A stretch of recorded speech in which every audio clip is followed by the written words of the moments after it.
صلی اللہ علیہ وآلہ وسلم نے ان تینوں نفقوں کی تفصیل بیان فرمائی. یہ بھی سنیے، بہت ہی دلچسپ اور اہم معلومات ہیں.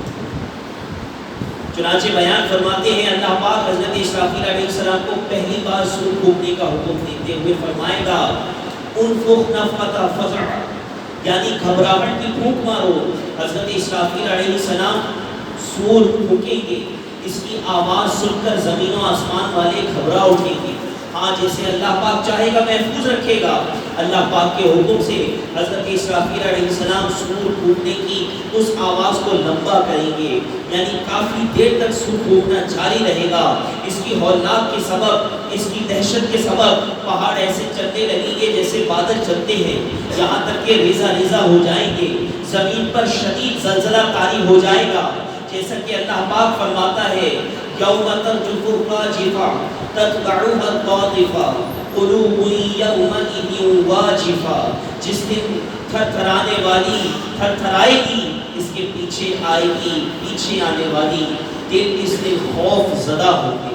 سرکار عالی وقار مدینے کے تاجدار صلی اللہ علیہ وآلہ وسلم نے مزید فرمایا اس وقت زمین سمندر میں پھنسی ہوئی اس کشتی کی طرح ہوگی جسے سمندری لہروں کے تھپیڑے لگتے ہیں تو کشتی کے سوار عہدے کرتے ہیں. اس وقت دودھ پلانے والیاں دودھ پیتے بچوں کو بھول جائیں گی، حمل والیاں حمل گرا دیں گی، بچے دہشت کے سبب بوڑھے ہو جائیں گے. شیطان زمین کے کناروں کی طرف بھاگیں گے مگر فرشتے انہیں مار مار کر واپس دھکیلیں گے. اس وقت عجیب کوہرام ہوگا، لوگ ادھر ادھر بھاگ رہے ہوں گے، ایک دوسرے کو پکار رہے ہوں گے. ابھی لوگ اسی حال پر ہوں گے، زمین پھٹ جائے گی. اب لوگوں پر ایسا خوف اور ایسی دہشت طاری ہوگی کہ اس کی کیفیت سے اللہ پاک ہی بہتر جانتا ہے، اس کی کیفیت کو اللہ پاک ہی بہتر جانتا ہے. پھر اس کے ساتھ ہی آسمان گلی ہوئی چاندی کی طرح ہو کر پھٹ جائے گا، سورج اور چاند بے نور ہو جائیں گے، آسمان کو اس کی جگہ سے کھینچ لیا جائے گا. پیارے آقا مکی مدنی مصطفیٰ صلی اللہ علیہ وسلم نے مزید فرمایا جب اللہ پاک چاہے گا لوگ اسی آفت و بلا میں مبتلا رہے جب تک چاہے. پھر اللہ پاک حضرت اسرافیل علیہ السلام کو نفخہ صاعق یعنی موت کی پھونک مارنے کا حکم کرتا ہے. اللہ اب اس بار سور پھونکنے سے آسمان والوں اور زمین والوں سب پر موت طاری ہو جائے، لیکن جسے اللہ پاک چاہے گا اسے اس وقت بھی موت نہیں آئے. اب حضرت ملک الموت علیہ السلام رب جبار و قہار کی بارگاہ میں عرض کریں گے یا رب آسمان والے اور زمین والے سب موت کے گھاٹ اتر چکے مگر جسے تو نے زندہ رکھا اللہ پاک ان زندہ رہنے والوں کو خوب جانتا ہے، مگر فرمائے گا کون کون باقی ہے. ملک الموت علیہ السلام عرض کریں گے یا ربی اے میرے رب تو زندہ ہے، تجھے کبھی موت نہیں آئے گی، تیرے سوا عرش اٹھانے والے فرشتے زندہ ہیں، حضرت جبرائیل حضرت میکائیل علیہ السلام زندہ ہیں اور میں بھی زندہ ہوں. اب حضرت جبرائیل اور میکائیل علیہ السلام پر بھی موت طاری کی جائے گی، یہ بھی موت کا ذائقہ چکھیں گے.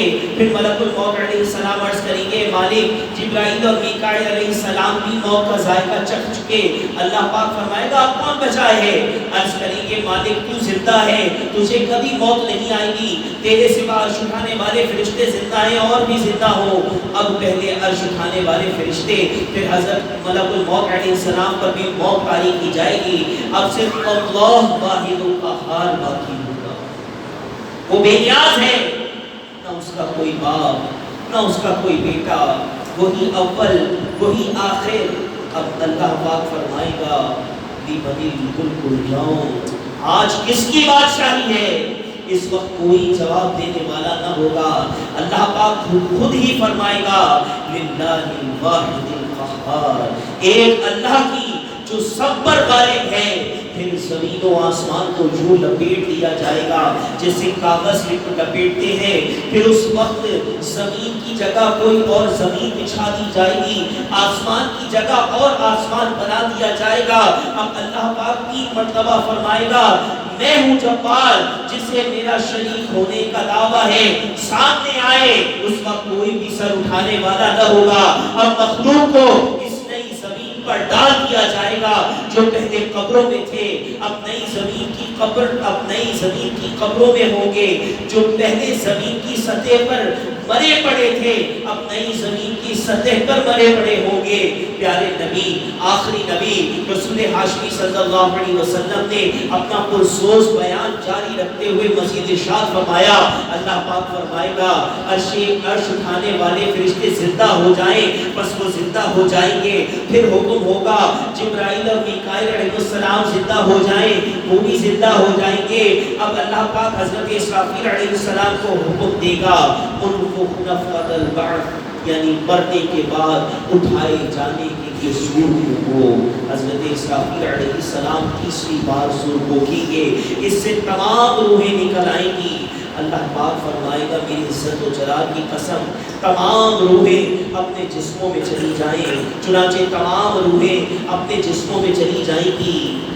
یہاں میں آپ کو ایک اہم نکتہ بیان کروں, حدیث پاک کا بیان یہاں موقوف کر کے, کہ قیامت کا دن یہ کافروں پر آئے گا. قیامت کا دن کافروں پر آئے گا, کوئی مسلمان ہوئے زمین پر نہیں ہوگا. جو نفخہ ثانی پہلا ہوگا نا, جس سے موت واقع ہوگی, اس وقت پوری دنیا کفرستان ہوگی. لیکن یہ جو تیسرا سور پھونکا گیا, جو موت کے بعد اٹھائے جانے کا سور, اس وقت میں مسلمان کافر سب کی روحیں جمع اور سب کو حکم ہوگا کہ اپنے اپنے جسموں کی طرف چلی جائیں. اب زمین کھلی اور تم سب اللہ پاک کی بارگاہ میں حاضر ہو جائے. اللہ پاک فرماتا ہے مُهْطِعِينَ إِلَى اللَّهِ يَقُولُ الْكَافِرُونَ هَذَا يَوْمٌ عَسِيرٌ. اس بلانے والے کی طرف دوڑتے ہوئے کافر کہیں گے یہ بڑا سخت دن. میرے پیارے اسلامی بھائی, یہ ہے باری, یہ ہے دل ہلا دینے والی, یہ ہے قیامت جس کا ہم سے وعدہ کیا گیا. اب سورہ قاریہ کی آیات سنیے, دوبارہ سے اس پر غور کیجیے. اللہ تعالیٰ ارشاد کیا فرماتا ہے ابتدا میں, القارعۃ ما القارعۃ وما أدراك ما القارعۃ. وہ دل ہلا دینے والی, وہ دل ہلا دینے والی کیا ہے اور تجھے کیا معلوم وہ دل ہلا دینے والی کیا ہے. اللہ اکبر. میرے پیارے اسلامی بھائیوں, یہ قیامت ہے اور قیامت کا دن 50,000 سال کا. میدان محشر کی گرمی, لوگ پسینے سے شرابور ہوں گے, اتنا پسینہ نکلے گا کہ 70 گز زمین پہ جل ہو جائے. پھر جو پسینہ زمین پی نہ سکے گی وہ اوپر چڑھے گا, کسی کے ٹخنوں تک ہوگا, کسی کے گھٹنوں تک ہوگا, کسی کے کمر تک ہوگا, کسی کا پسینہ سینے تک ہوگا. اور کافروں کے بارے میں ہے کہ اس کا پسینے میں یہ خود ڈبکیاں کھائے. اس گرمی میں پیاس کی شدت کا جو عالم ہوگا وہ بیان سے باہر, زبانیں سوکھ کر کاٹا ہو جائیں گی, دل ابل کر گلے کو آ جائیں گے. تقریباً 25,000 سال تک لوگ اسی حال میں رہیں گے, انتظار میں ہوں گے کہ حساب کب شروع ہوگا. آج شافع محشر محبوب رب اکبر کی شفاعت سے حساب شروع کیا جائے گا. سورہ قاریہ کی آیت نمبر 6 تک 11 میں کسی حساب کا ذکر ہے. چنانچہ آیت نمبر 6 اور 7 میں ارشاد ہوتا ہے فَأَمَّا مَنْ ثَقُلَتْ مَوَازِينُهُ فَهُوَ فِي عِيشَةٍ رَاضِيَةٍ. تو بہرحال جس کے ترازو بھاری ہوں گے وہ تو پسندیدہ زندگی میں ہوں گے, یعنی جس کی نیکیاں زیادہ ہوگی, میدان میزان عمل میں جس کی نیکیوں کا پلڑا بھاری ہوگا, اسے جنت عطا کی جائے. وہ پسندیدہ زندگی میں ہوگا. جنت کیا ہے؟ جہاں قیامت کا ذکر سنا ہے، جہاں حساب کتاب کے معاملات کے بارے میں سنا ہے، آئیے اس جنت کے بارے میں سنتے ہیں جس کا مومنین سے وعدہ ہے. چنانچہ بہار شریعت میں ہے جنت ایک مقام ہے جو اللہ پاک نے ایمان والوں کے لیے بنایا ہے. جنت میں وہ نعمتیں ہیں جن کو نہ کسی آنکھ نے دیکھا، نہ کسی کان نے سنا، نہ کسی کے دل پر اس کا خیال گزرا. جنت میں ہیرے جواہرات سے بنے ہوئے محلات ہیں. جنت کی دیواریں سونے چاندی کی اینٹوں سے، خشک اور گارے سے بنی ہیں. جنت میں 4 دریا ہیں، ایک پانی کا، دوسرا دودھ کا، تیسرا شہد کا اور چوتھا پاکیزہ شراب کا. ان دریاؤں میں سے نہریں نکل کر ہر محل کے نیچے سے گزرتی ہیں. جنتی شراب دنیا کی شراب جیسی نہیں ہے، وہ پاک شراب ہے، نہ اس میں کڑواہٹ ہے، نہ نشہ ہے. اہل جنت کو جنت میں ہر قسم کے لذیذ سے لذیذ کھانے ملیں گے. وہ چاہیں گے فوراً ان کے سامنے موجود ہوگا. اگر پانی وغیرہ کی خواہش ہوگی تو جنتی اس کی خواہش کریں گے، ٹھیک اندازے کے مطابق پانی، دودھ، شہد، شراب ان کے سامنے کوزوں کے اندر پیش ہو جائے گا. اللہ اکبر.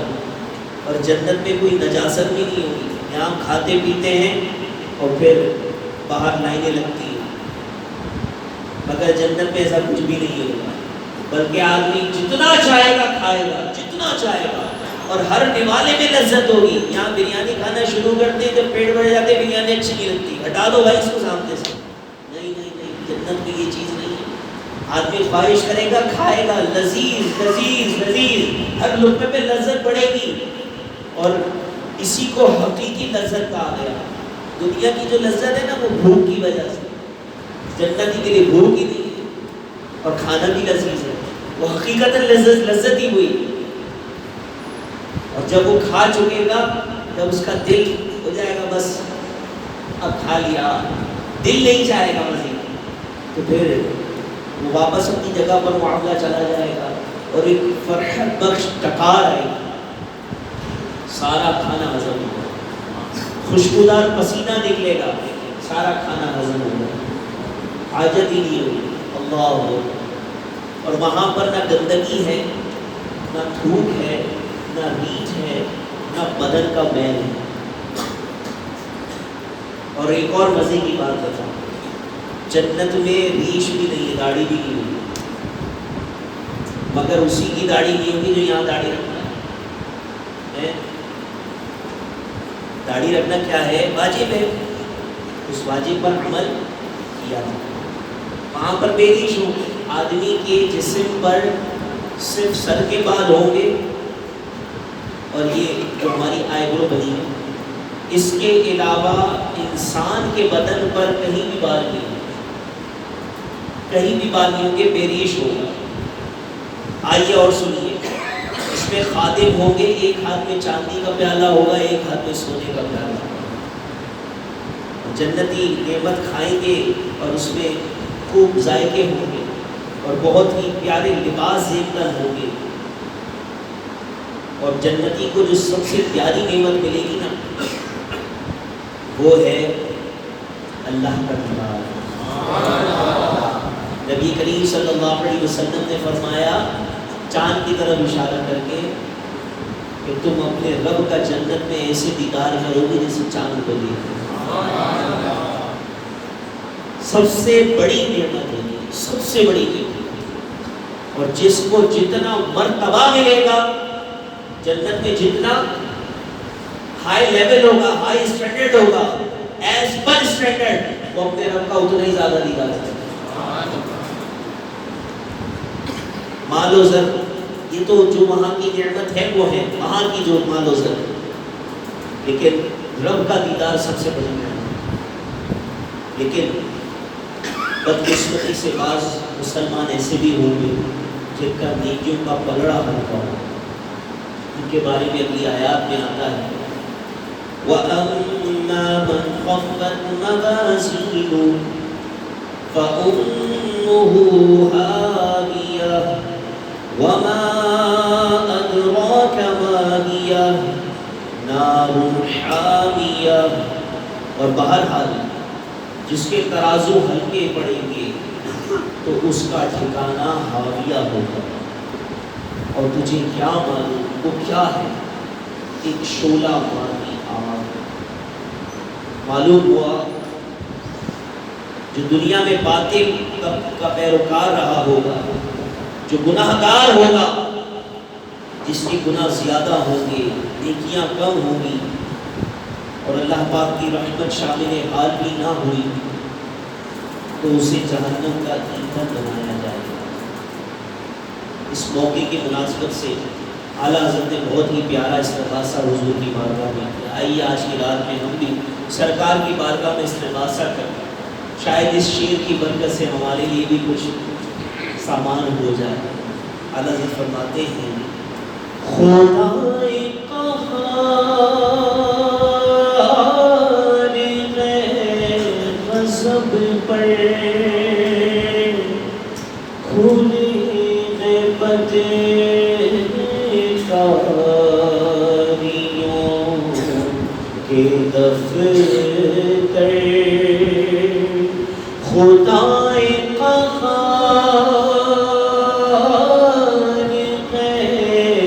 غضب پر کھلی نعمت کاریوں کے دفتر، بچا لو آ کر شفیع محشر، بچا شفیع محشر، تمہارا بندہ عذاب دینے۔ جہنم کے متعلق آئیے سنتے ہیں، جہنم کی آگ نہایت گرم ہے، یہ اللہ کے قہر و غضب کا مقام ہے۔ حدیث پاک میں ہے کہ دنیا کی آگ جہنم کی آگ کے 70واں اجزاء میں سے ایک جز ہے، 70th پارٹ میں سے ایک پارٹ۔ اگر اس دنیاوی آگ کو پانی میں سے 2 مرتبہ ٹھنڈا نہ کیا جاتا تو تم اس سے فائدہ نہ اٹھا سکتے۔ دنیا کی آگ اللہ پاک سے دعا کرتی ہے، اے اللہ پاک مجھے جہنم کی آگ پہ دوبارہ نہ لوٹانا۔ حضرت جبرائیل علیہ السلام نے پیارے آقا مکی مدنی مصطفیٰ صلی اللہ علیہ وسلم کی خدمت میں حاضر ہو کر جہنم کا حال بیان کیا۔ ان کی خدمت میں قسم اٹھا کر کہا اگر جہنم کو سوئی کے ناکے کے برابر بول دیا جائے تو تمام زمین والے اس کی گرمی کے سبب مر جائیں۔ روایت کے مطابق جہنم کی آگ 1000 سال تک دہکائی گئی، یہاں تک کہ وہ سرخ ہو گئی، پھر 1000 سال دہکائی گئی، یہاں تک کہ وہ سفید ہو گئی، پھر 1000 سال 1000 برس تک دہکائی گئی، یہاں تک کہ وہ سیاہ ہو گئی، اور اب سیاہی ہے۔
آج آپ نے قیامت کے بارے میں سنا، جنت کے بارے میں سنا، دوزخ کے بارے میں سنا۔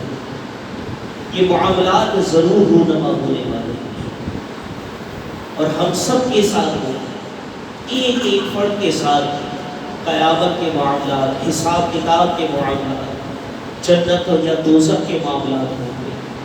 اور یقیناً جو جہنم سے بچا کر جنت میں داخل کیا گیا وہی کامیاب۔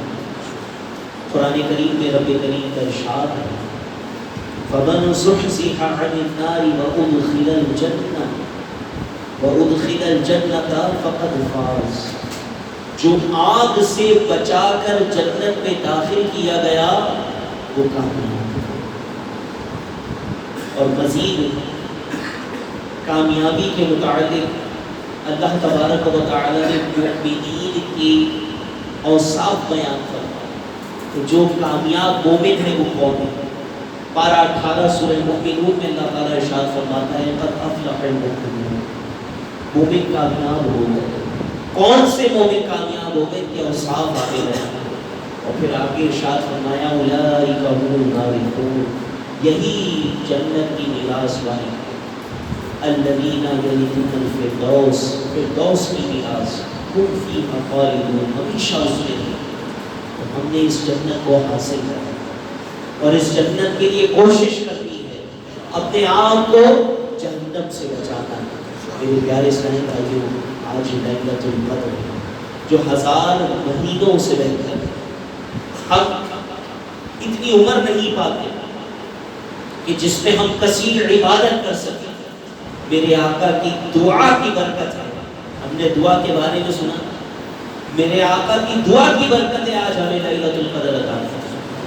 حقیقت جب آپ نے حضرت شمعون رحمۃ اللہ تعالی علیہ کا واقعہ بیان کیا، صحابہ نے کہا کہ یا رسول اللہ ہم تو اتنی عمر ہی نہیں پاتے، تو ہم کیسے جہاد اور اس کے معاملات کریں گے، کیسے اتنے روزے رکھیں گے؟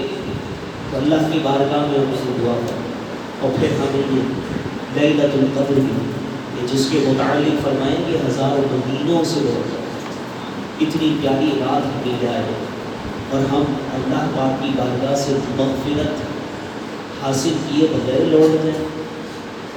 ہمیں زندگی میسر آ گئی، یہ رات تو مل گئی، اس کے بعد جو رمضان آنا ہے اس میں جو لیلۃ القدر آنی ہے ہم اس کے بارے میں کچھ نہیں کہہ سکتے۔ آج کی رات مل گئی، یہ رمضان کی گھڑیاں مل گئی، اسے غنیمت جانا، اللہ کی بارگاہ میں گریہ ازاری کی، اس سے رو رو کر دعا مانگی۔ حدیث پاک میں ہے کہ جب بندہ رب کی بارگاہ میں جنت کا سوال کرتا ہے تو جنت خود رب کی بارگاہ میں کہتی ہے مولا اسے جنت عطا کر۔ اور جب بندہ رب کی بارگاہ میں جہنم کی آگ سے پناہ مانگتا ہے اللہم اجرنی من النار، اللہم اجرنی من النار، تو دوزخ کہتی ہے مولا اسے آگ سے پناہ دے۔ اللہ اور رب تعالی دونوں کی جو عرض ہے اسے قبول فرما۔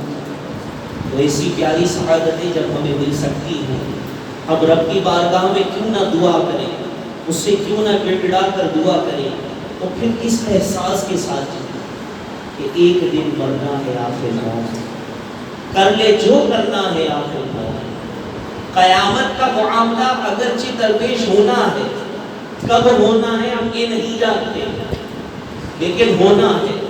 اور اس کے ساتھ ساتھ اگر ہم اس بات پر غور کر لیں، ادھر توجہ رکھیے گا سب، اگر ہم اس بات پر غور کر لیں کہ اس قیامت سے پہلے ہمیں موت آ رہی ہے، اور موت سے لے کے قیامت تک کا عرصہ وہ بھی نہیں معلوم، شاید ہماری زندگی سے زیادہ ہو۔ ہم جانتے ہیں نبی کریم صلی اللہ علیہ وسلم کی امت میں جو عمر کی اوسط ہے وہ بہت زیادہ نہیں ہے۔ گزشتہ امتوں میں صدیاں ہوئی، صدیاں، برس نہیں صدیاں ہوئی، عمر 2 صدی 3 صدی 5 صدی 7 صدیاں۔ ہماری عمریں 1 صدی بھی ہو جائے تو اس کو بہت بڑا مانتے ہیں، لیکن جب قبر میں جائے گا کسی کو نہیں پتا، کوئی 1000 سال سے اپنی قبر میں، کوئی 5000 سال ہو گئے اپنی قبر میں، ہزاروں سال، یعنی کتنی ہی صدیاں قبر میں رہنا پڑے۔ اور ایک اور بات جو توجہ طلب ہے، آج یہ جو زندگی ہے یہی ریاضت کے لیے. آج میں ایک دفعہ سبحان اللہ کہتا ہوں میرے نام اعمال میں نیکی لکھی جاتی ہے. ایک دفعہ سبحان اللہ کہتا ہوں نام اعمال میں نیکی لکھی جاتی ہے. لیکن جب میں قبر میں چلا جاؤں گا نا, وہاں پر کوئی سبحان اللہ کہے, وہاں پر کوئی قرآن کی تلاوت کرے, نمازیں پڑھے, اس کا کوئی اجر نہیں. یہ قبر میں میت کے راحت کا سامان تو کرتی ہے. قبر پہ پھول ڈال کر آتے کیا ہوتا ہے؟ کیا ہوتا ہے؟ تازہ جو پیڑ ہیں پودے ہیں وہ کیا کرتے ہیں؟ اللہ کا ذکر کرتے ہیں. تو اس سے ثواب تھوڑی ملتا ہے, اس سے میت کو راحت ملتی ہے. تو جب ہمیں اپنی قبر بھی روشن چاہیے, سرکار کے جلووں سے منور چاہیے, ہمیں جب قبر میں جنتی کھڑکی چاہیے, اور جب آخرت میں نبی کی شفاعت چاہیے اور نبی کی شفاعت سے داخل جنت ہونا چاہیے, تو پھر کیوں ہم اس دنیا کی عیش و عشرت کے پیچھے, اس کے کمفرٹس کے پیچھے, اس کی دنیا کے مزوں کے پیچھے ہم بھاگیں اور اس کے لیے سامان کریں؟ ہم اللہ کی رضا والے کام کریں. یہ رمضان جو آج ہمارے درمیان آیا, جس کی آج 27ویں شب ہے, جس کے 26 ایام گزر چکے ہیں, اس رمضان کے اندر ہم پر روزے فرض ہوئے, اور روزوں کے فرضیت کا جو مقصد قرآن میں بیان ہوا وہ واضح ہے, لعلکم تتقون, تاکہ تمہیں پرہیزگاری ملے. حدیث پاک میں مضمون ہے وہ شخص ہلاک ہو جائے کہ جو رمضان کا مہینہ پائے اور رمضان کا مہینہ اس کی بخشش کرانے سے پہلے اس کو سمجھے. اس کی وعید ہے. اپنے بارے میں غور کرو, میں کہاں ہوں, کیا مجھے بخشش ملے, کیا مجھے تقویٰ میسر آ گیا؟ یہ قیامت کے منظر کو غور کرو. یہ سورہ قاریہ وہ سورت ہے کیونکہ متعدد مرتبہ شاید امام صاحب ہمارے تلاوت کر چکے ہوں, مگر میں نے آج پہلی دفعہ اس کے بارے میں سنا ہوگا. اب اس کو واضح کروں. مختصر سی سورت 11 آیات. اگر اس نے مجھے قیامت کے معاملے میں جھنجھوڑ دیا, مجھے میری آخرت کے تعلق سے کانشیس کر دیا, میرے اندر ایگزائٹی پیدا ہو گئی کہ میرا کیا بنے گا, انشاءاللہ یہ میرے لیے آخرت کا سامان ہوگا. انشاءاللہ وہ کریں گے. اللہ کریم سے دعا ہے جو کچھ سنا اسے یاد رکھنے, اس کے مطابق عمل کرنے کی سعادت عطا فرمائے. قیامت کے معاملات کو سمجھنے, اس پر غور و فکر کرنے کی سعادت عطا فرمائے. اپنے رب کو حسرت سے یاد کرنے والا بنائے. اپنی آخرت کی فکر عطا فرمائے. اور آج کی رات کے صدقے ہم سب کے ایمان کی حفاظت, ایمان کی سلامتی ایک بہت اہم حصہ ہے, اور اس ایمان کی سلامتی کے لیے ہمیں بھی اسباب کریں, دعا بھی کرنا, اسباب بھی کرنا, کیونکہ گناہوں کی کثرت کی وجہ سے بھی ایمان سلب ہونے کی وجہ ہے. آج اس پرفکر دور میں گناہ بہت بڑھ رہے ہیں, بدقسمتی سے ہم بھی اس کی ضرورت ہے. اللہ پاک ہمیں عافیت نصیب کرے. آمین. بجاہ نبی نبی صلی اللہ علیہ وسلم.